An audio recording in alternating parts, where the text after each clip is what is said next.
जय हिंद साथियों, स्वागत है आप सभी का एजुकेशन के 86 में। और रुख करते हैं एक नई वैकेंसी की तरफ। ये वैकेंसी दोस्तों राजस्थान सरकार की तरफ से निकाली गई है, राजस्थान हाई कोर्ट के लिए। जोधपुर का ये वैकेंसी है। 28 जुलाई को इसका नोटिफिकेशन दे दिया गया है। अब इसके लिए आप आवेदन जो है 1 अगस्त से कर सकते हैं दोस्तों। तो 1 अगस्त से आप इसका फॉर्म भर सकते हैं, जो कि यहाँ पे पद का नाम है आंसू लिपिक। अब आंसू लिपिक की इस वैकेंसी का जो है 2 तरह से बांटा गया है, एक ग्रेड 3 करके और एक ग्रेड 2 करके। अब ग्रेड 3 जो होगा ये जिला न्यायालयों में रिक्तियां हैं, और ग्रेड 2 जो है ये आपका जो है तालुका के क्षेत्र में है। अब ये जो वैकेंसीज हैं दोस्तों, आपको बता दें कि 2 तरह से है। एक वैकेंसी है आरक्षित क्षेत्र और एक है गैर आरक्षित क्षेत्र। अब दोनों के में क्या अंतर है, तो देखिए राजस्थान जो जिला न्यायालय है यहाँ पे आपका लिपिक वर्ग का ये है वैकेंसी, और इसी के नियमावली के तहत आंसू लिपिक का ये वैकेंसी दिया जा रहा है हिंदी और अंग्रेजी दोनों में। और जिला विधिक सेवा और आपका तालुका विधिक सेवा के लिए ये वैकेंसी निकाली गई है। स्टार्टिंग में आपको जो सैलरी मिलेगी वो 23,700 रुपये जाएगी, फिक्स्ड सैलरी दी जाएगी। कब तक दी जाएगी? 2 साल दी जाएगी, क्योंकि ये 2 साल आपका प्रोविजनल पीरियड होता है। तो ये प्रोविजन ट्रेनिंग के तौर पे आप यहाँ पे रिक्रूट होंगे। लेकिन जब आपका 2 साल खत्म होता है, ये परीक्षा जो परिवीक्षा काल होता है एक तरह से, ये खत्म होने के बाद आपका सैलरी लेवल 10 के तहत, जी हाँ ये 7 CPC के तहत यहाँ पे आपको 33,800 बेसिक सैलरी मिलेगी, प्लस अलाउंस आपको अलग से मिलेगा। तो यानी कि कुल मिला के लगभग जो है 45 से 48,000 की सैलरी आपकी बन सकेगी यहाँ से। तो ये जानकारी आपको जो है राजस्थान सरकार की तरफ से अपडेट की गई है। वैकेंसी है आंसू लिपिक यानी कि स्टेनोग्राफर का। 2 तरह का पद है। ग्रेड 2 में जब आप आवेदन करेंगे तो सिर्फ हिंदी के लिए आवेदन करेंगे, आंसू लिपिक स्टेनोग्राफर हिंदी। और अगर आंसू लिपिक ग्रेड 3 के लिए आवेदन करते हैं, जो कि जिला न्यायालयों में होगा आपका रिक्रूटमेंट, तो आपको जो है यहाँ पे हिंदी और अंग्रेजी दोनों के लिए रिक्रूट किया जा रहा है। तो यहाँ पे जो टाइपिंग आपका टेस्ट लिया जाएगा स्टेनो पे, वो हिंदी अंग्रेजी दोनों पे होगा, यहाँ पे सिर्फ हिंदी का होगा। ये जानकारी आपको दे दी गई है। कुछ यहाँ पे जो वैकेंसी है ये हाईकोर्ट की वैकेंसी है। अब यहाँ पे छात्र हमसे पूछेंगे कि भैया ये कैसी वैकेंसी है। तो ये 2 तरह की वैकेंसी, जैसे कि मैंने आपको बोला यहाँ पे कि कुछ वैकेंसी आपका आरक्षित क्षेत्र के लिए है, कुछ गैर आरक्षित क्षेत्र के लिए। और ये क्या है, तो अनुसूचित क्षेत्र होता है दोस्तों राजस्थान में, जहाँ पे वहाँ के ही जाति या विशेष जो निवास करने वाले हैं, जो लोग हैं जो 1 जनवरी 1970 से वहाँ रह रहे हैं, जो कि आदिवासी क्षेत्र से आते हैं, बिलोंग करते हैं, यानी कह सकते हैं कि वो वहाँ के लिए अनुसूचित क्षेत्र के लिए अनुसूचित जनजाति या अनुसूचित जाति से संबंधित है वो, और वहाँ 1970 से निवास कर रहे हैं, तो उनको ये लाभ पहले मिलेगा। ठीक है, पहले उनसे ये सीट भरा जाएगा। अगर बाय द वे फॉर्म आवेदन करने वाले छात्र कम हुए, नहीं हुए, तो जो है गैर अनुसूचित क्षेत्रों के छात्रों को यहाँ पे मौका मिलेगा, और उसमें भी पहले राजस्थान के छात्रों को जो है मौका दिया जाएगा। अब बात होगी कि क्या अन्य राज्य के छात्र भी इसको आवेदन कर सकते हैं। तो ये सारी बातें यहाँ पे लिखी गई है, इसको आप एक बार जरूर पढ़िएगा, है ना। अब नीचे आएंगे ना, तो यहाँ पे देखिएगा इस कॉलम में पैरा नंबर 4 में विभिन्न वर्गों के श्रेणी में जब आएंगे, तो यहाँ पे देखिए क्या बात लिखी गई है। राजस्थान के अलावा राजस्थान राज्य के अन्य पिछड़ा वर्ग और अत्यंत पिछड़ा वर्ग, ये सब जितने भी कैटेगरी हैं, या राज्य से भिन्न राज्यों की जो अनुसूचित जाति हैं, उनकी भी बात की गई है। तो वो सबको मौका तब मिलेगा जब ये सीट वहाँ पे वैकेंट रह जाएगा इन लोगों से, है ना। तो यहाँ पे आपको बता दें कि इन आरक्षित पदों का लाभ राजस्थान राज्य के मूल निवासी को ही दिया जाएगा। उक्त श्रेणी और अन्य राज्य के आवेदक जो भी होंगे यहाँ पे, लाभ नहीं मिलेगा उनको आरक्षण का, है ना, होने के कारण जो है यहाँ पे उन्हें सामान्य वर्ग के अंतर्गत ही आवेदन करना होगा। तो उनको जो है, अगर आप अन्य राज्य से आवेदन करते हैं तो यहाँ पे आवेदन कर सकते हैं, लेकिन आपको जो है यहाँ पे आरक्षण नहीं मिलेगा, आप सामान्य वर्ग से ही आवेदन करेंगे। राजस्थान राज्य के बाहर यानी कि अन्य राज्य की महिला हैं जो कि विवाहोपरांत राजस्थान राज्य के मूल निवासी बन चुकी हैं, उन्हें सामान्य वर्ग के अंतर्गत ही आवेदन करना होगा। महिलाओं के लिए भी ये चीज़ यहाँ पे डिक्लेयर कर दिया गया है, और ये अपडेट आपको यहाँ से दिया जा रहा है दोस्तों वैकेंसी के लिए आवेदन करने के लिए। अब बात करते हैं दोस्तों यहाँ पे विभिन्न वर्गों के लिए। तो वेरियस कैटेगरीज जो कि अनुसूचित जाति, जनजाति, पिछड़ा वर्ग आता है, अत्यंत पिछड़ा वर्ग आता है, इन सबको कब मिलेगा मौका? अगर देखिए जो अनुसूचित क्षेत्र है, तो वहाँ पे भाई अनुसूचित जाति जनजाति के लोग पहले आवेदन करेंगे। अगर वो सीट वैकेंट रह गया, तो यहाँ पे राजस्थान राज्य के ये लोग जो कैटेगरी में आते हैं, तो उनको मौका, यानी कि गैर अनुसूचित क्षेत्र वालों को मौका मिलेगा। अगर वहाँ पे भी सीट खाली रह गया, तो अन्य राज्य के छात्र को यहाँ पे मौका दिया जाएगा। तो ये जानकारी यहाँ से आपको आरक्षण को लेकर बताई गई है, आप इसको एक बार जरूर पढ़िएगा। अब जो वैकेंसी है दोस्तों, इसको लेकर जो है आपका एलिजिबिलिटी क्राइटेरिया यानी कि मिनिमम एकेडमिक क्वालिफिकेशन क्या होना चाहिए ये देखिएगा। तो must have pass senior secondary examination in arts, यानी कि आपका जो है आर्ट्स में आपका जो 12th होना चाहिए, या फिर आपने साइंस या कॉमर्स से भी पढ़ाई की है राजस्थान बोर्ड से, तो यहाँ पे जो है आपको मौका मिलेगा। या फिर an examination equivalent there to the recognised by the government of और एनी हायर एजुकेशन बोर्ड, यानी कि देश के किसी भी अब संस्था से जो है यहाँ पे या राजस्थान में ही कहीं से किए हैं तो आपको मौका यहाँ मिलेगा। 12th पास है तो आपको यहाँ पे वैकेंसी के लिए। Must possess a good working knowledge of Hindi as written in Devanagari script of the Rajasthan delight. तो यहाँ पे एक चीज ध्यान में रखिएगा, आपके पास ज्ञान होना चाहिए हिंदी का और इसको लिखते आना चाहिए, देवनागरी स्क्रिप्ट भी लिखते आना चाहिए जो कि राजस्थान में लिखी जाती है। Must have passed O level certification, है ना, ये कंप्यूटर का नॉलेज आपका मांगा गया है। हायर लेवल सर्टिफिकेट कोर्स जो कि होता है बाय डियोक। अब डियोक या नीलेट के जो है आपको यहाँ पे सर्टिफिकेशन करती है जो कि AICTE अप्रूव होती है। अब आपको control of the department of electronics government of India के तहत ये आपके पास होना चाहिए। ये क्वालिफिकेशन है स्टेनोग्राफर का, तो जो लोग स्टेनोग्राफर करते हैं ना उनके पास ये सब क्वालिफिकेशन होता है, ठीक है। अब यहाँ पे है मांगा गया है कंप्यूटर ऑपरेटर और प्रोग्रामिंग असिस्टेंट, यानी कि COPA, है ना, computer operator and programming assistant, या डेटा प्रिपरेशन या और computer software certificate under the national और state council of vocational training scheme.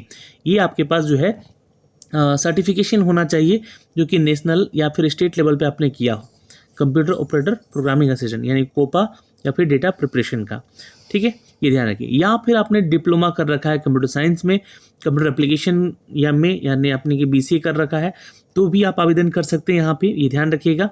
और या फिर आपने डिप्लोमा कर रखा है कंप्यूटर साइंस में या एंड इंजीनियरिंग कर रखा है आपने, यानी कि पॉलिटेक्निक कहीं इंस्टीट्यूट से आपने कर रखा है कंप्यूटर में, तो भी आप आवेदन कर सकते हैं। राजस्थान यहाँ पे जो है state certified course information technology जो कि RSCIT यूनिवर्सिटी है यहाँ की, और यहाँ से अपने अपना जो है कोर्स कर रखा है ग्रेजुएशन वगैरह, तो भी आप आवेदन कर सकते हैं। और senior secondary school examination with the computer science, तो भी आप यहाँ पे आवेदन कर सकते हैं। ऑप्शनल सब्जेक्ट में कंप्यूटर होना चाहिए। तो बेसिकली यहाँ पे जो है मांगा गया है जो क्वालिफिकेशन हमने आपको बताया, और साथ में एनी इक्विवेलेंट और हायर क्वालिफिकेशन है तो भी आपको प्रेफरेंस यहाँ से मिलेगा। तो ये जानकारी है, यानी कि आपने BTech भी कर रखा है ना, तो आप आवेदन कर सकते हैं। अब रही बात कि आपका स्टेनो पर टाइपिंग वगैरह ये जांचा जाएगा, वो भी आगे बता रहे हैं हम आपको। जो यहाँ पे फिजिकल फिटनेस है, यहाँ बोला गया कि आवेदक को मानसिक शारीरिक रूप से स्वस्थ होना चाहिए, किसी प्रकार का ऐसा मानसिक या शारीरिक बीमारी नहीं होना चाहिए। ये सारी जानकारी यहाँ से दी गई है, इसको आप लोग पढ़ लीजिएगा। यहाँ पे जो है आप भारतीय हैं तो आवेदन कर सकते हैं, नेपाल के प्रजाजन है या भूटान के प्रजाजन है तो भी आप आवेदन कर सकते हैं। एज की बात की गई है यहाँ पे दोस्तों, तो 40 साल तक के छात्र आवेदन कर सकते हैं, 18 से 40 साल तक। यहाँ से एज कैलकुलेशन 1 जनवरी 2024 तक जो है आपका कैलकुलेट किया जाएगा। यहाँ पे छूट उनको मिलेगा दोस्तों जो कि यहाँ पे राजस्थान सरकार से संबंधित है ना। Upper age limit shall be relaxed by 5 year in the case of the member of schedule caste और शेड्यूल ट्राइब से आते हैं तो द अपर एज लिमिट जो है रिलैक्स किया जाएगा आपको 5 साल का, वुमेन कैटेगरी में आप आते हैं तो अपर एज में रिलैक्सेशन मिलेगा आपको यहाँ पे जो डिफेंस सर्विसेज में है ऑलरेडी। तो ये जानकारी यहाँ से आप लोग देख लीजिएगा, जिस कैटेगरी में आप आते हैं उनको आपको यहाँ पे एज में छूट मिलेगा, पर राजस्थान से आपका होना ज़रूरी है। ये जानकारी यहाँ से दी गई है। उसके अलावा दोस्तों आपका कैरेक्टर जो है वो गुड कैरेक्टर होना चाहिए, आपके प्रमाणित करके आपको देना होगा अपने ब्लॉक लेवल से, ये भी जानकारी दी गई। फॉर्म का फीस जो है ना आपसे 700 रुपये लिया जा रहा है, जो सामान्य वर्ग से हैं, अन्य पिछड़ा वर्ग से हैं, अति पिछड़ा वर्ग से हैं या अन्य राज्य के आवेदक हैं तो यानी कि अन्य राज्य के छात्र भी आवेदन कर सकते हैं। राजस्थान राज्य के अन्य राज्य के या राजस्थान राज्य के अन्य पिछड़ा वर्ग, यानी कि आप OBC NCL में आते हैं या EBC NCL में आते हैं तो आर्थिक रूप से कमज़ोर हैं तो आपको 550 रुपये यहाँ से लगेगा, EWS जो कि राजस्थान के हो। और राजस्थान राज्य के अनुसूचित जाति जनजाति से आप आते हैं, दिव्यांग हैं तो 450 रुपये फीस चलेगा। तो फीस का यहाँ पे सिनारियो है, देख सकते हैं। परीक्षा शुल्क रिफंडेबल नहीं है, है, वापसी मिलेगी। परीक्षा शुल्क की वापसी से संबंधित किसी दावे पर विचार नहीं किया जाएगा, नहीं, नॉन रिफंडेबल है, ये ध्यान रखिएगा। आपका फीस यहाँ पे वापस नहीं किया जाएगा।